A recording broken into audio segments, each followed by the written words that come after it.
everyone. Welcome to Take the Black Live, a show where myself, Dan Selcke of winterscoming.net, and it's Mia Johnson, entertainment editor over at fansided.com.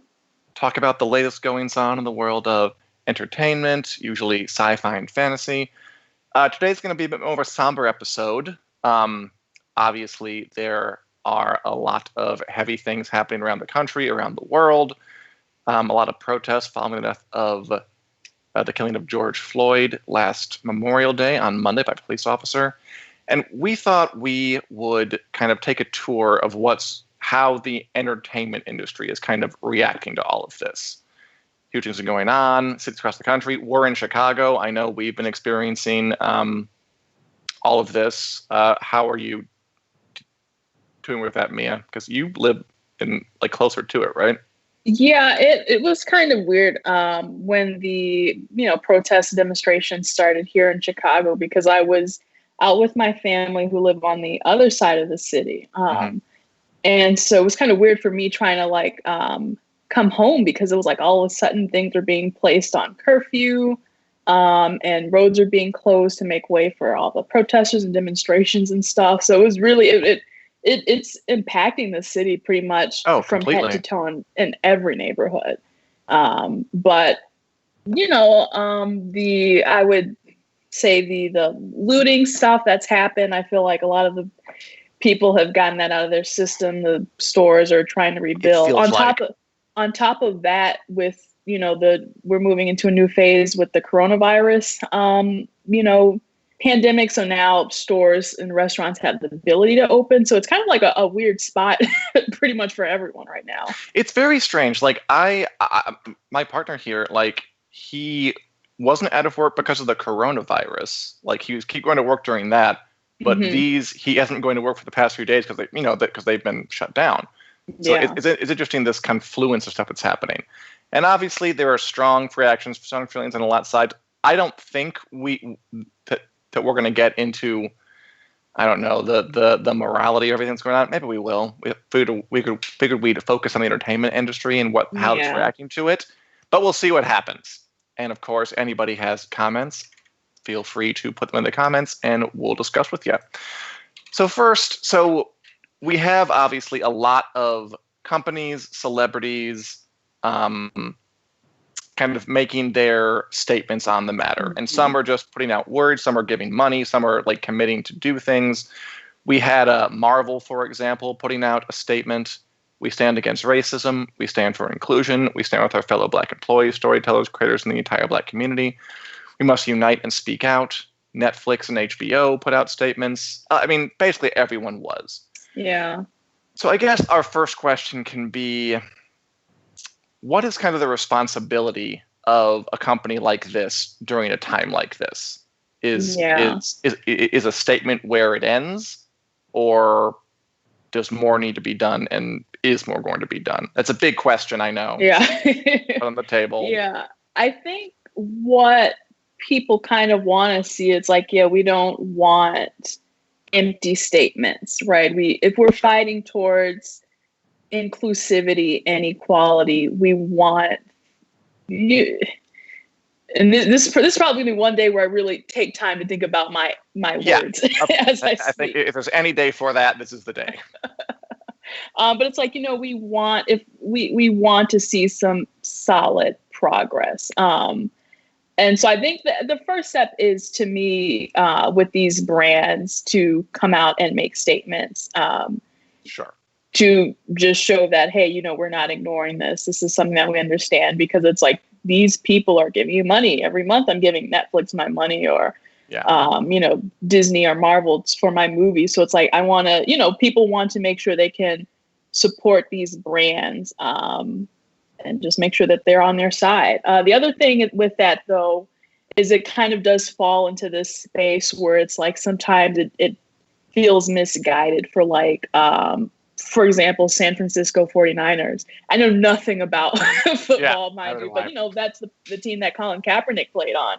Right. And it's oh, well, now you want to make a statement, or now the NFL wants to make a statement. So that's a whole another issue. But I think it is kind of twofold, in showing you're genuine and these are brands you can trust, and they're gonna try to be inclusive to their Black people or people of color that they have working for them, and so on and so forth. Right, like whenever something like this happens, and unfortunately, so things like this have happened pretty regularly for the past 10 years. We've seen, many videos of police abuse of Black people, and there's always a reaction, and there's always kind of a period where people put out these kind of statements. And I guess, like, my fear is that, like, is this going to be a moment where we put out statements and then move on? Mm-hmm. Or is it going to be something longer lasting? It feels different. I think a lot of folk are thinking that, where we put out statements and then move on to take bigger change. And just in terms of the entertainment industry, we've seen some companies and some people pledging to support anti-racist organizations. So we had, although even there, I feel like there are like different levels to it. Like Disney pledged to give $5 million to anti-racist organizations, which is nice. But then again, you think, okay, Disney took in like over $60 billion last year. And then you see someone like, I liked J.J. Abrams put out a statement through his Bad Robot production company the other day where he was going to give $10 million over the next 5 years.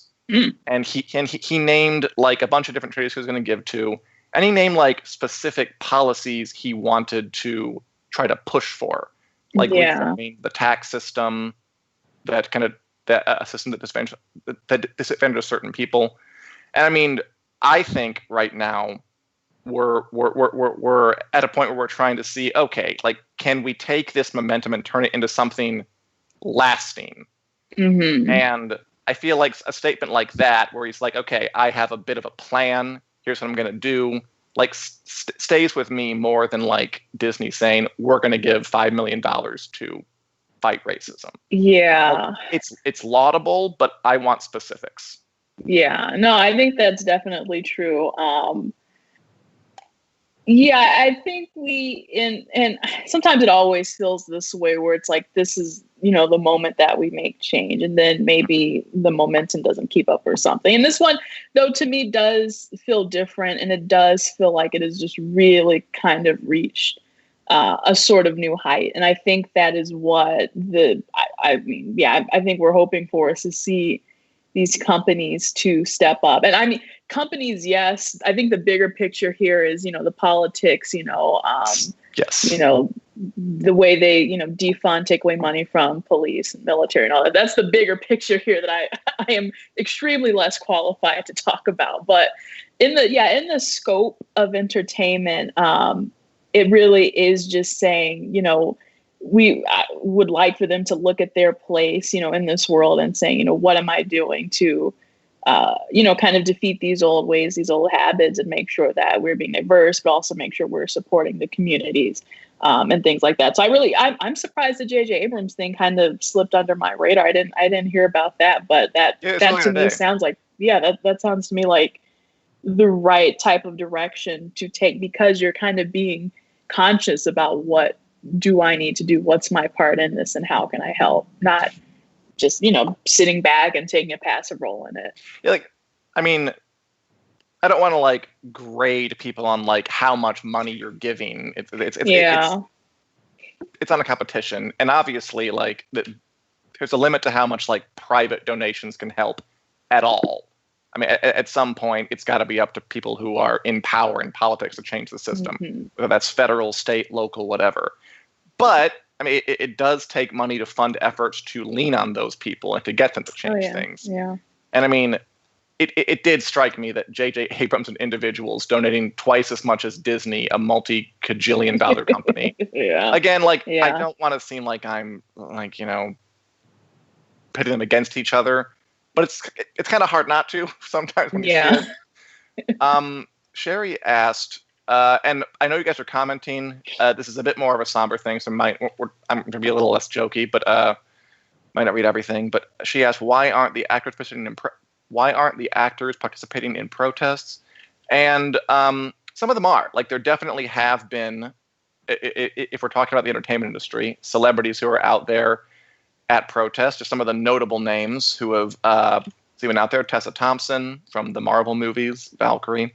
Michael B. Jordan, also from Marvel. He was Killmonger, right? Yeah, he was Killmonger in Black Panther. We got Ariana Grande, pretty big one. Golden Boy Timothée Chalamet, who is everywhere. Mm-hmm. We have Chalamet. We have the one big Game of Thrones guy I saw was Richard Madden, who played Robb Stark, was out there, I believe, in Santa Monica. And kind of today, who made a big splash was John Boyega from the new Star Wars trilogy.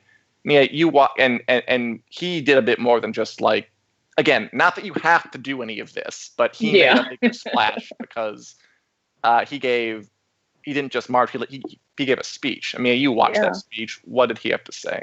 Because he's been pretty outspoken about a lot of stuff.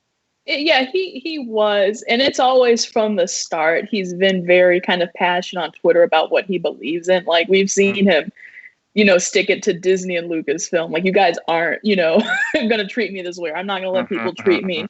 And so for him joining in on the protests in London earlier today, it was a really passionate, heartfelt speech. It's like, today is the day we come together. We're going to fight for equality, fight for our ability to have equal rights and the ability to have a good life.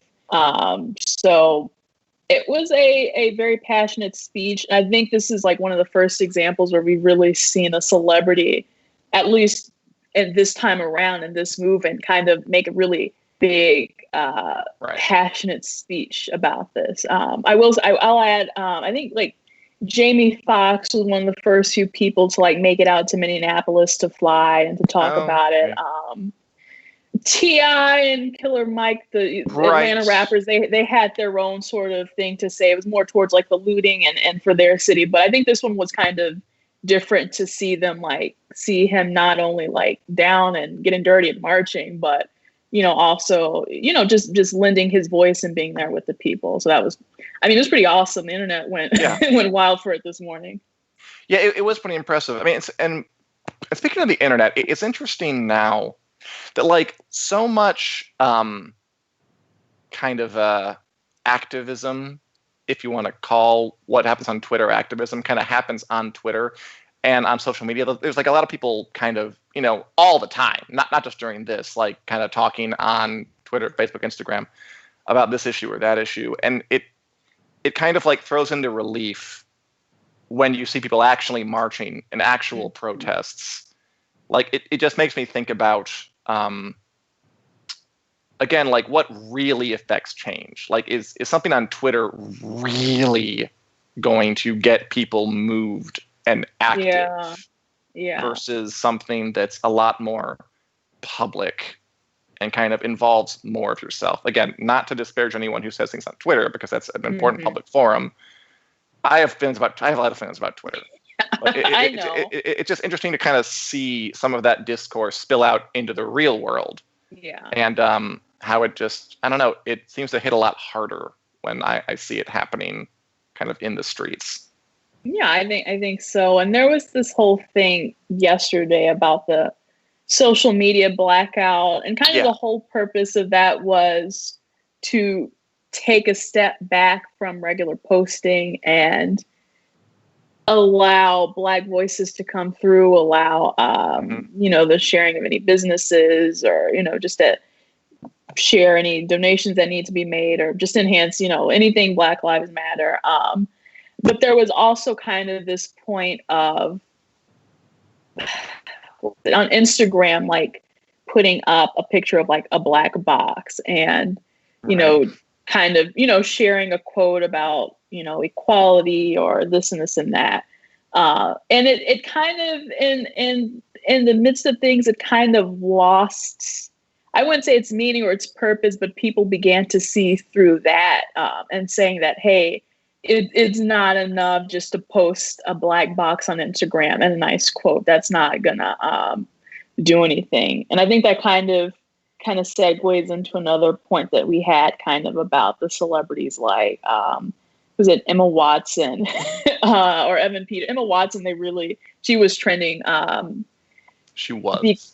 She was, because some people were kind of calling her out. They were like, wow, for any other, and this is what they were saying, so don't put words into my mouth, but they were like, you've come to the forefront on so many other issues, because she is for women's issues and all these other things. Up for a long time. And so Twitter was just kind of dumbfounded, I guess, to see that her support, at least on social media, kind of like began and ended with the black box photo on Instagram.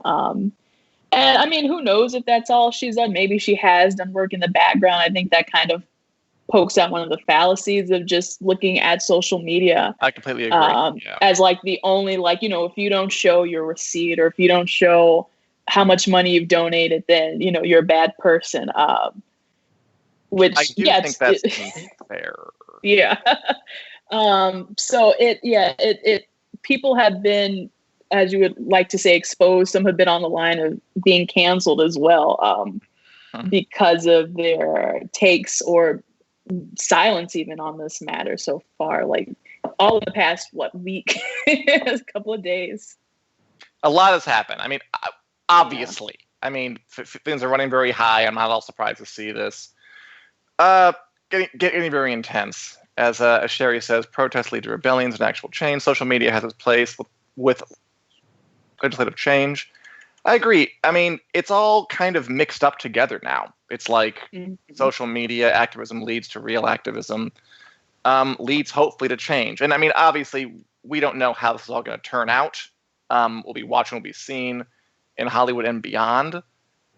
And I just hope that the best outcomes get for everybody. We'll see what happens. Do you have any other thoughts on just? No. I want to say the realest MVP on social media, surprisingly, has been the K-pop fandom. Yeah. Every single K-pop stan out there they've been really. It's kind of been their job to like rally and go out and kind of block all the other like bad or hashtags, so like White Lives Matter or whatever, Blue Lives Matter. And they've just been kind of filling that with the right type of support, like no MAGA stuff or anything. I think that was another one maybe they had blocked. I don't know, but it's like they've really been mobilizing themselves on social media, because that's what they're good at. So I'll admit, I don't really understand K-pop, but hey, if the fans are all over that, I'm cool with it. You know who loved it was Cheryl, who she's way into K-pop. Before we move on, we are going to talk about some other non-heartbreaking topics. Yeah.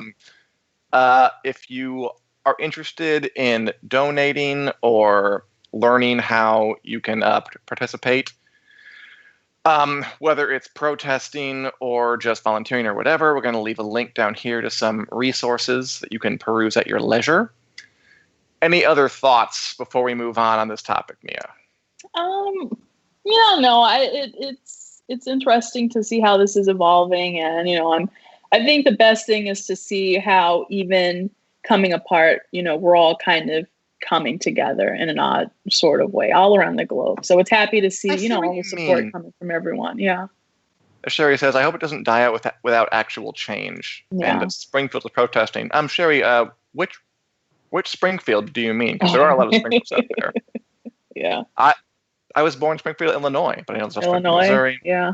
And yeah, that's my concern too, Sherry. That it's like protesting and giving money and are one thing, but like real change is harder. And I'm just hopeful that we'll see some, but I guess it's beyond the scope of discussion to say historically if that's likely, but I hope we see some. Oh yeah. All right. Why don't we talk about some things happening in movies and TV just to lighten the mood a bit? Okay. Today, although not too much, actually this is quite kind of related. Yeah. So the coronavirus has still shut down a lot of television. Things still aren't getting made, but we do still have some TV shows that are done coming down the pike. And one of the most interesting to me is a show coming to HBO called Lovecraft Country, which is coming,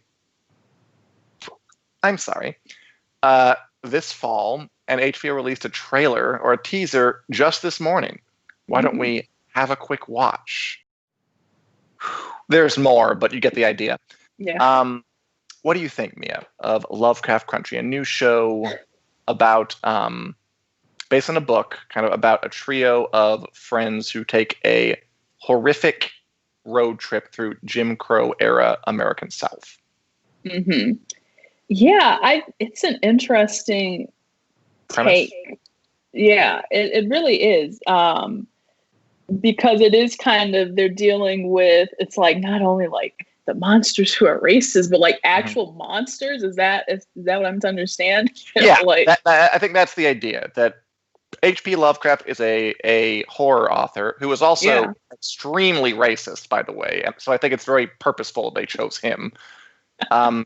His whole thing was like, there are monsters that are kind of beyond our understanding, like other dimensions out in space, that even to look upon them drives people mad. He was the guy who did Cthulhu, if you ever heard that thing. Okay. Yeah, it's an interesting kind of like mishmash of having something set in like Jim Crow South, Jim Crow America. Yeah, 1950s. And so it's like you've got, kind of like two demons on your back. Exactly. And I know this comes out in August, so I'm like, I don't know where the conversation will be about, today's happenings 2 months down the line. But I'm like, you know what? There's something about, I know this comes kind of like from Jordan Peele. I think also he's the executive J.J. Abrams. Yeah. He has a really good, or at least his production studio has a really good kind of niche of creating these horror stories that are carved out of the Black experience. Right. So like, for example, Candyman hasn't come out, but Get Out, and Us. and Us. I was like, there's the other one. So you know what, it looks really exciting to me, and it's a show that anybody can watch. Look, it's a horror show.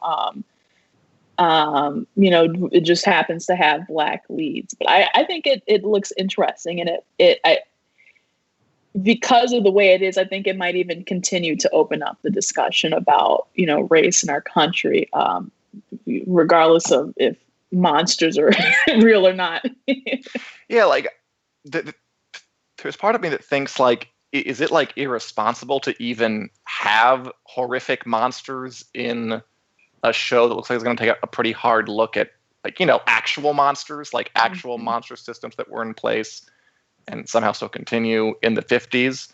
And then part of me is like, maybe like that's the hook. Like you get people in with like the spooky creep show element, and then you slip in the lessons. Because that's kind of how like Get Out and Us worked too. Yeah. Like they had like horror premises, but then they talked about racial issues in a pretty clever, entertaining way. And folk were entertained, but also hopefully a little enlightened and educated. Exactly. Yeah. It looks, I would say I'm definitely more interested in watching it now that I've kind of like, kind of seen it. It looks really very well done. HBO. That's for HBO. Yeah, they know what they're doing here. So, and it's got like Courtney B. Vance, Jernee Smollett Bell, who was in not Suicide Squad, Birds of Prey. So it's kind of nice to see her back in something as well. But yeah, I would say I'm just like all around kind of excited for this. Yeah, and I'm not like I told you, I'm not like a huge horror fan, but I'll make an exception for this. Penny Dreadful is still not that horrific. If you want to pick that up, by the way. Yeah. Speaking of HBO, by the way, and Sherry says it looks good. Good, I think it looks good too. Or it could show a reckoning of racism in the end. Yeah. I mean, I'm curious to see where it goes. Oh, and I should mention that the showrunner is Misha Green, who created a show about the Underground Railroad for WN America called Underground. Yeah, that was hugely popular. Yeah, that was big. So, like, the talent here, I think, is cause for being very interested and excited. Yeah. Yeah, out in August. Speaking of HBO, we're finally getting to lighter topics. HBO Max has been out for a week now, the new streaming service on the block. Have you gotten much of a chance to, maybe not like, watch hours and hours of content, but to peruse what it's like? Because we both got it free with Fansided's DirecTV account. Yeah, so I cracked it open. Let me tell you why I'm big mad, though. I watch a majority of my television on my television. which I have Roku. That's weird. HBO Max does not have a Roku app, nor do they have a Fire Stick app, which I think is missing out. I believe I saw one report say it's like maybe a third of the streaming market has these two devices. So I'm a little upset. How do you not have that? Yeah. It sounds like a big oversight. So I was on my laptop browsing it, kind of just through their selection. And my overall impression is just, yes, this exists. Here are some movies, here are some TV shows. And it kind of just feels like any other Netflix or any other, like cast on demand or your regular stream. It's just in a bunch of shows and movies, and now they're together. It doesn't feel exciting. It doesn't feel like there's like a theme or anything. I don't know.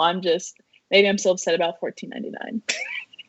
Even though still, as of right now, it's not my price to pay, thankfully. But for the people out there, I'm upset for them. I hear you. I mean, I guess like I was just, it's very purple too. You notice how purple it is? Everything is purple. Which is fine. It's a great color. I guess like I was just pleasantly surprised to find out that I got it for free. That I didn't really have bad feelings for it, and I get it through my Xbox, so I didn't know about the Roku stuff. That does seem like a big oversight. Yeah. I mean, like once I was actually in, I thought it was fine. Like I'm with you. It doesn't like seem like it's widely distinguished over a Netflix or a Disney Plus, but like I dig that they have these kind of classical selections. They have like Casablanca, and they have Citizen Kane, which I was like, oh, I love that. Like I'll definitely watch some of those. I love the Studio Ghibli stuff. I was already I haven't watched some of these. I'm definitely gonna watch those.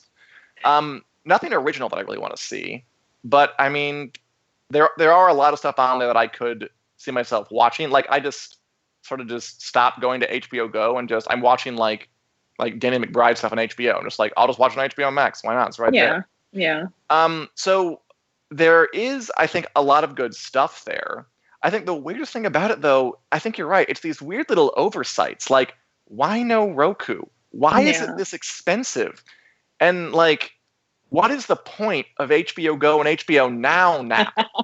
Yeah, they really just need to kind of merge it all together at this point. Because one of the biggest articles on fansided.com, or at least on entertainment, has been like, what is the difference between HBO Go Now and HBO Max?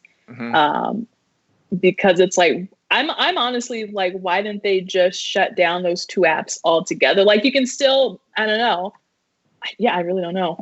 I have nothing to say on that. And also the whole free stuff. Like, I feel like a lot more folk would be like talking about it if they knew they could get it for free. Because I think that a lot of folk can. Like, there are quite a few kind of content providers you get it free through. But I feel like I didn't really know that. Yeah. It's kind of weird. I think the only draw, again, would kind of be, I feel like if you're already an HBO subscriber, then it's like, why not? But as far as, this is the one day where I'm just like, I just honestly, I don't know what to say about it. I will say though, the Studio Ghibli movies, I was looking through and I was like, okay, finally, because I have not really been able to find those anywhere else. Yeah. So I'll say that's the one thing I can put on my list about HBO Max that I'm kind of excited for. I never watched Porco Rosso or Kiki's Delivery Service, and now I'll be able to at some point, so that'll be nice. Sherry asked price differences, and I mean, I know that it costs as much as just having normal HBO, and I believe much as HBO Now, though I should probably look that up. Don't quote me on that.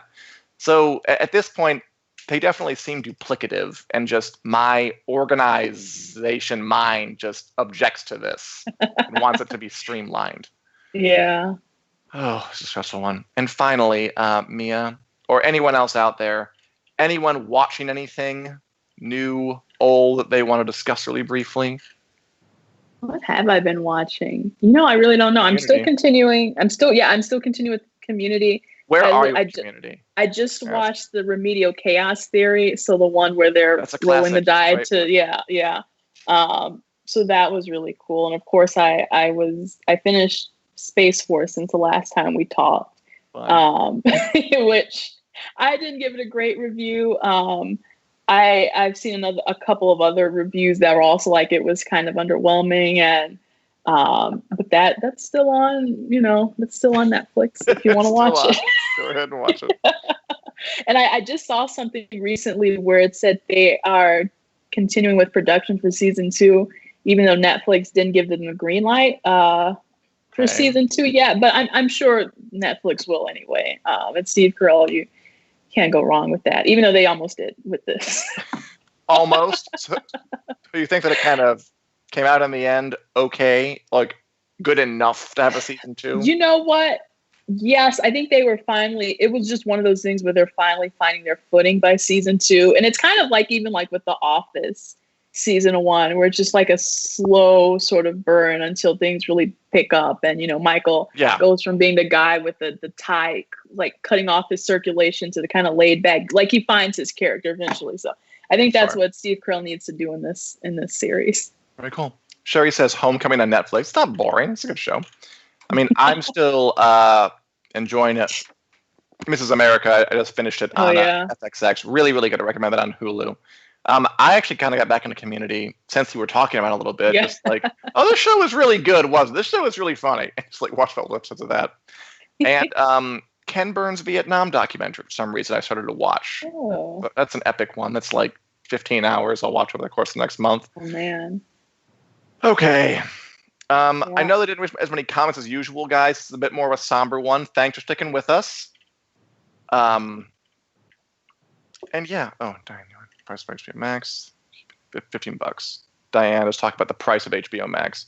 Maybe they wanted to keep the price similar, even though they're higher than any other streams. Yeah, that makes sense. But the thing of it is, it's still higher than any other stream. It still disadvantages them in the market. But if so many folk get it free, it doesn't matter. And Julie says, I'm my 3rd book of the Wheel of Time. Very cool, Julie. I am still on the 2nd. I'm almost done with it, though. Very, very close to being done with it. And I will get on the 3rd soon. We should talk about the Wheel of Time, I think, on some episode, because it's going to be a big deal, or hopefully. Yeah. Oh, yeah. So, yeah, maybe we'll do that soon. All right. Anything else you want to say, Mia? Any other thoughts you have before we close out the day? No. Oh, I know we're not big gaming people, but I finally bought Mario Odyssey, or my brother bought Mario Odyssey for our Switch. You're so late. So I've been playing that. I know I'm so late, but I'm enjoying that too. So I'm kind of like the late person to everything. But I might start playing.